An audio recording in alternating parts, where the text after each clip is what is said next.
So I want to say a few more things just before we go over the schedule. One of the things that yoga gifted me is it helped me become more sensitive and more connected to nature and natural rhythms.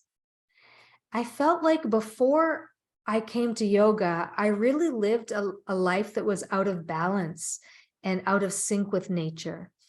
And through connecting with my own body, I started to become more attentive to the seasons, the cycles of nature, the qualities of the different seasons, and really understand how we really are made of the elements.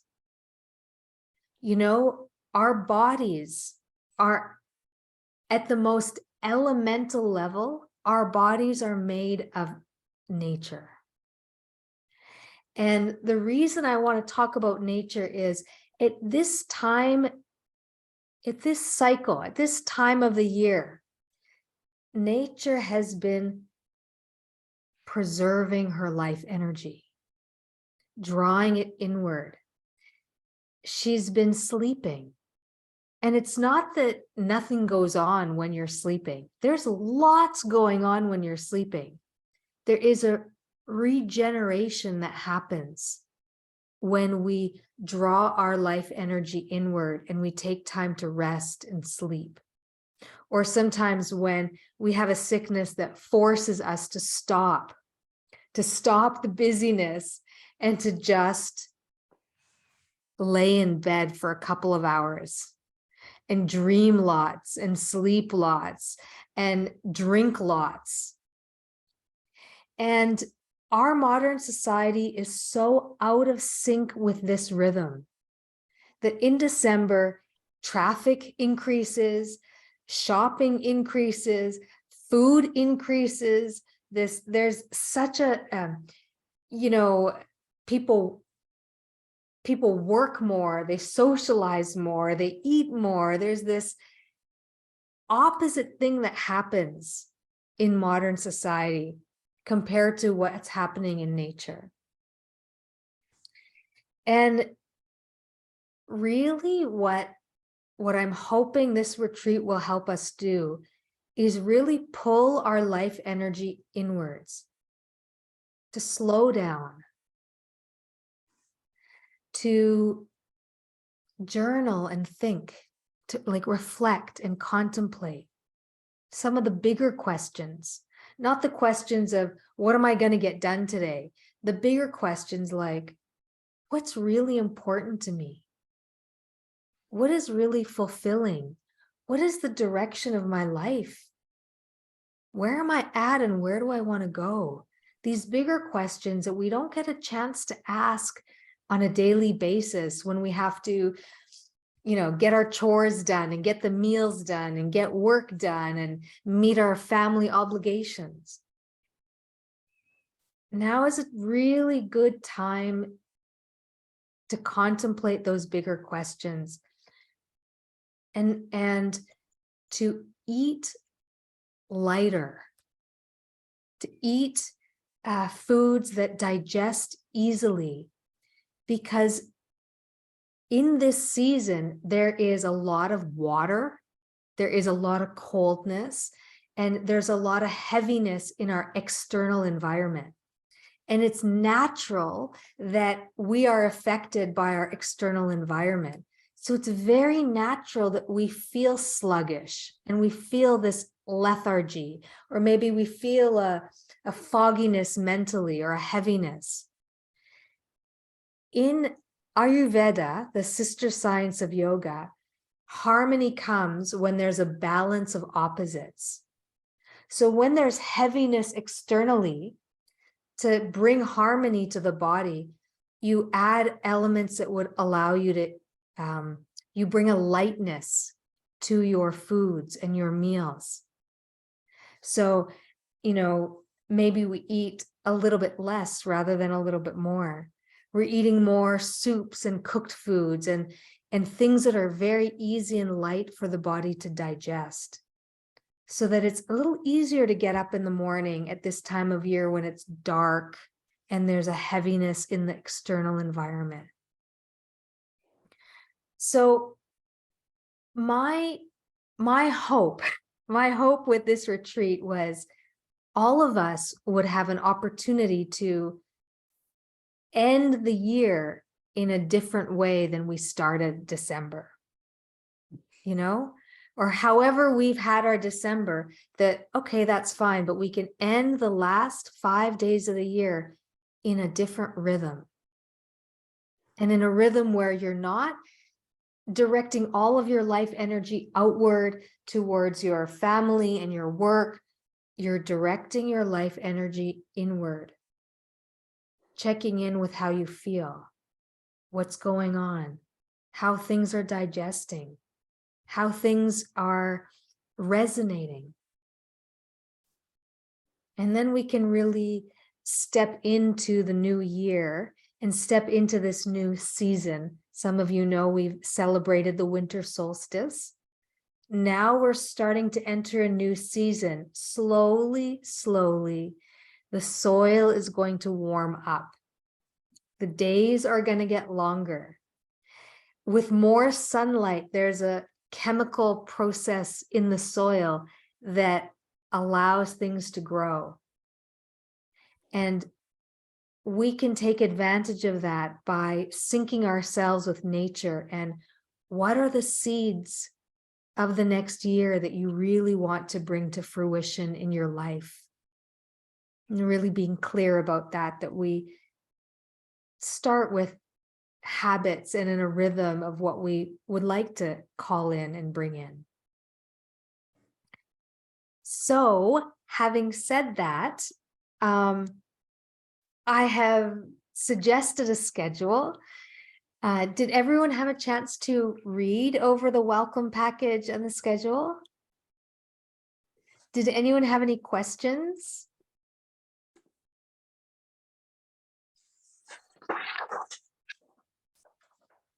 No questions?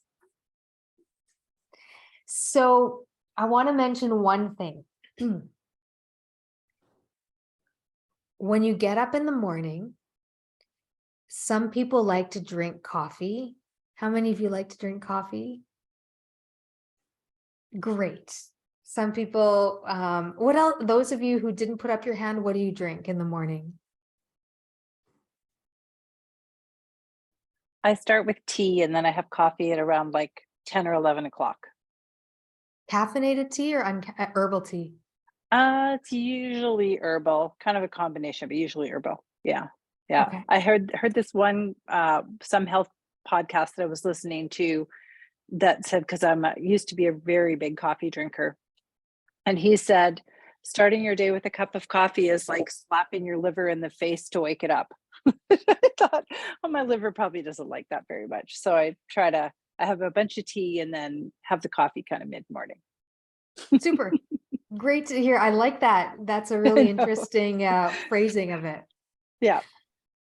Janice, what do you drink? I drink a gluten-free oat milk, so I heat it. And I have that. And then I have now my mom used to drink hot water. So I'm going back to kind of like her remedy. And so I'm having hot water, lemon, and flavor. And I really like it. Mm-hmm. Super. So no coffee, and if there is tea, it's all herbal.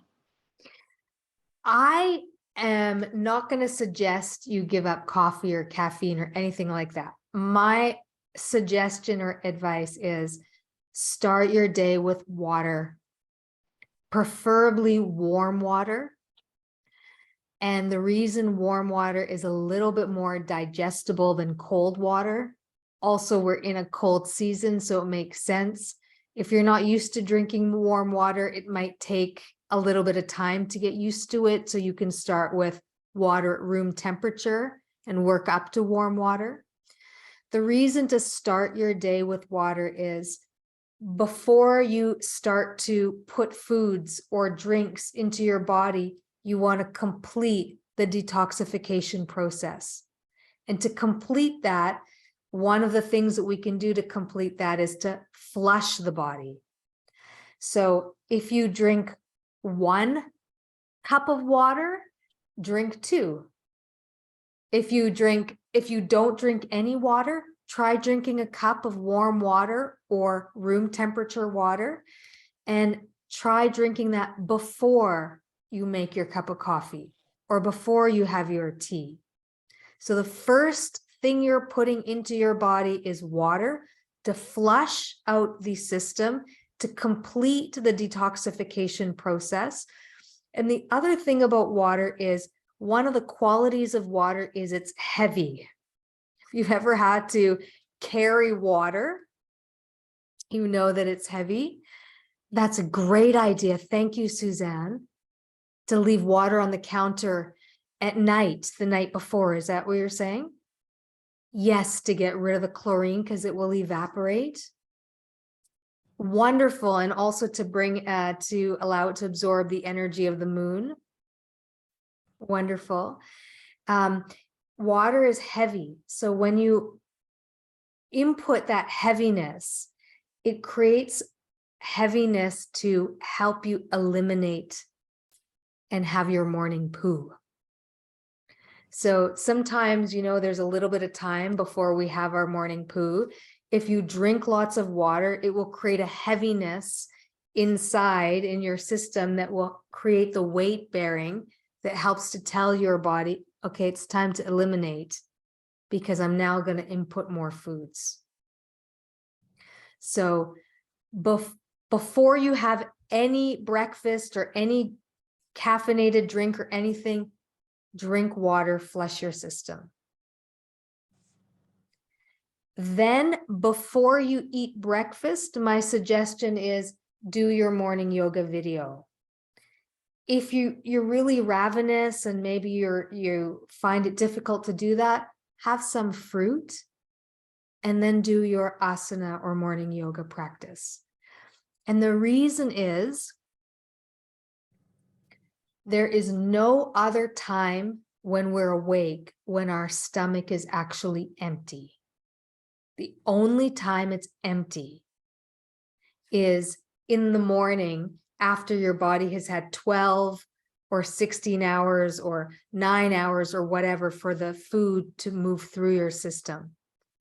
Any other time during the day, you're not going to have the same effect. And it's different to do your asana on an empty stomach compared to on a half empty stomach. So that's my suggestion. Has anyone tried that before to wake up? Yeah, Suzanne. Oh, unmute so we can hear. Yeah, I've been doing that in the morning. Before I do anything, I do yoga in the morning. I just literally roll out of bed in my pajamas and I do my yoga. That's what I do. And tell me what you've noticed about that routine and how it's felt for you. I find it's easier to keep because my mind is set, and also it affects my day if I don't do it. Like I've been doing it consistently and it affects my relationships because I meditate as soon as I'm done my yoga. I just like literally 20 minutes. That's all I'm doing. And I think I have a timer for 10 minutes of meditating. I don't always make the 10 minutes, but it sure helps. Just sets your intent, sets how I interact with people, in a better way, and sends good energy out. Yeah. Great. It's great to have your example and to hear what's been working for you. Yeah. Fantastic. Did you start with 20 minutes or did you start with a shorter practice? Well, I'll be honest. If I'm having a tough week towards the end of the week, if I get like 2 downward dogs and a few, I try to do everything four times, whatever I'm doing, and I mix up my routines. So if I get minimum I'm getting is at the end of the week is 10 minutes, but I don't know. I just try, I try whatever, and like I have quite a few things that I do the same every day too, like the same routine. Yeah. Fantastic. I'm always Fantastic. looking for new ideas. That's one of the reasons I'm here too. Like I'm looking for new ideas. The morning though, if I didn't do it in the morning, I probably wouldn't do it. Mhm. I do my practice in the morning, and I can tell you there's some days I don't feel like doing it in the morning, Mhm. but I have learned to do it because I always feel better after I do it. And it always changes the quality of my day and my interactions if I do it. Yeah.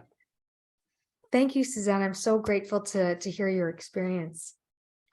Any questions about the water or the asana or anything else, Janice?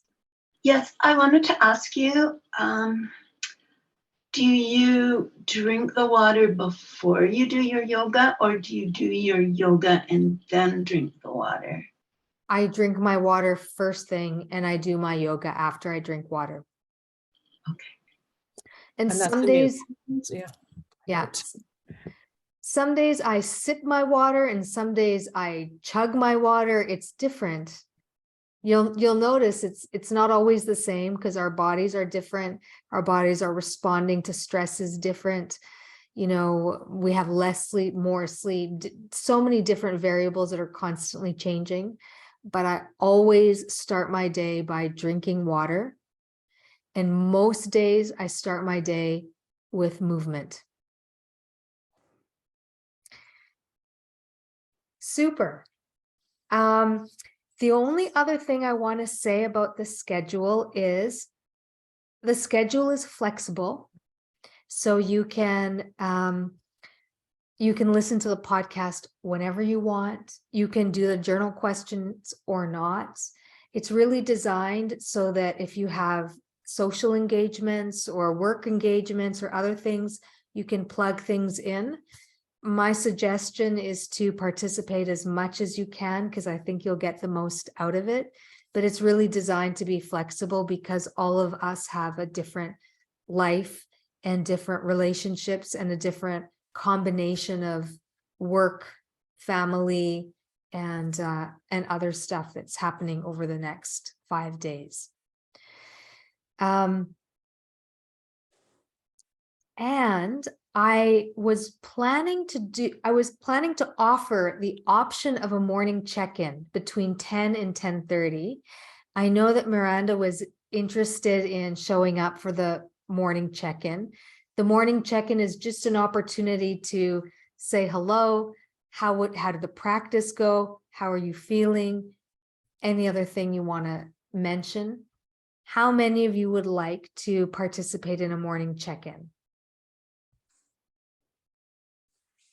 Okay. We have a morning check-in then at 10 a.m. It'll be from 10 to 10:30. You're welcome to come or not. It's optional. And it'll be a way to hold you accountable to the schedule for those of you who wish. Any other questions about the schedule?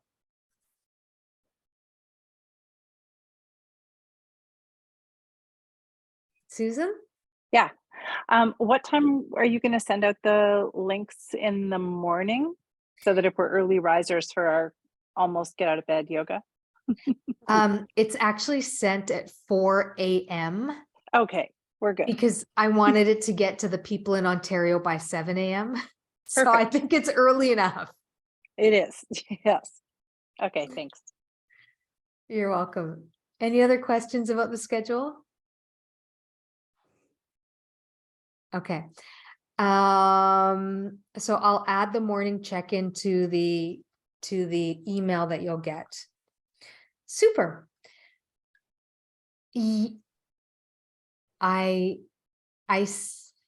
Yes, I would. Wonderful. So the answer is yes. I see there's a comment in the chat and the answer is yes. And let's maybe talk about it just during the break time and we can figure it out. Okay, so what I'd like to do now is take a 15-minute break. If you'd like, You can change into your pajamas. I'm going to change into my pajamas. It's part of my bedtime routine. I change into my pajamas, the lights go dim, I brush my teeth, I get my bed ready, and then we will meet back here at 8:05. It's a little bit earlier, but we'll hold our yoga for sleep class a little bit earlier, and then we can end a little bit earlier, maybe just before 9. How does that sound? Super.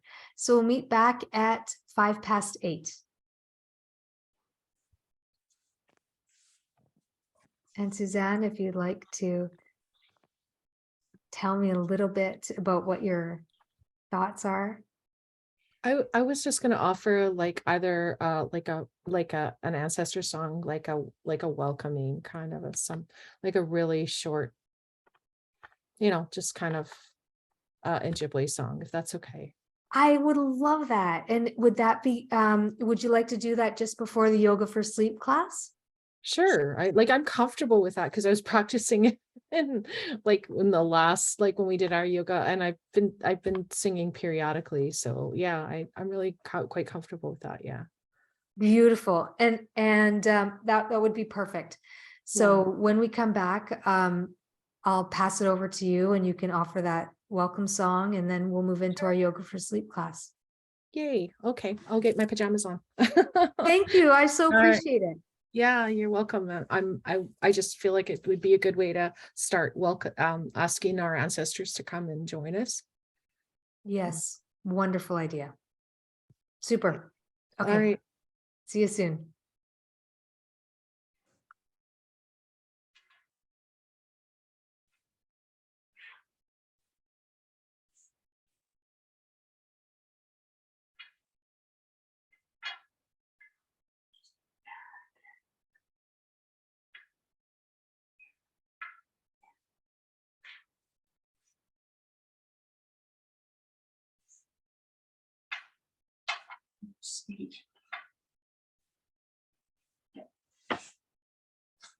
Okay, so what I'm going to do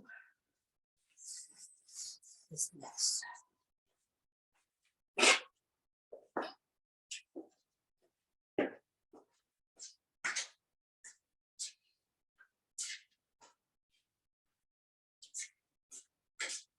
So, what I'm going to do is my mat.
have to go, well, see how that happens. Okay. So we're good that way.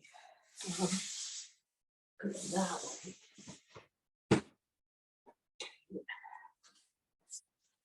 Okay.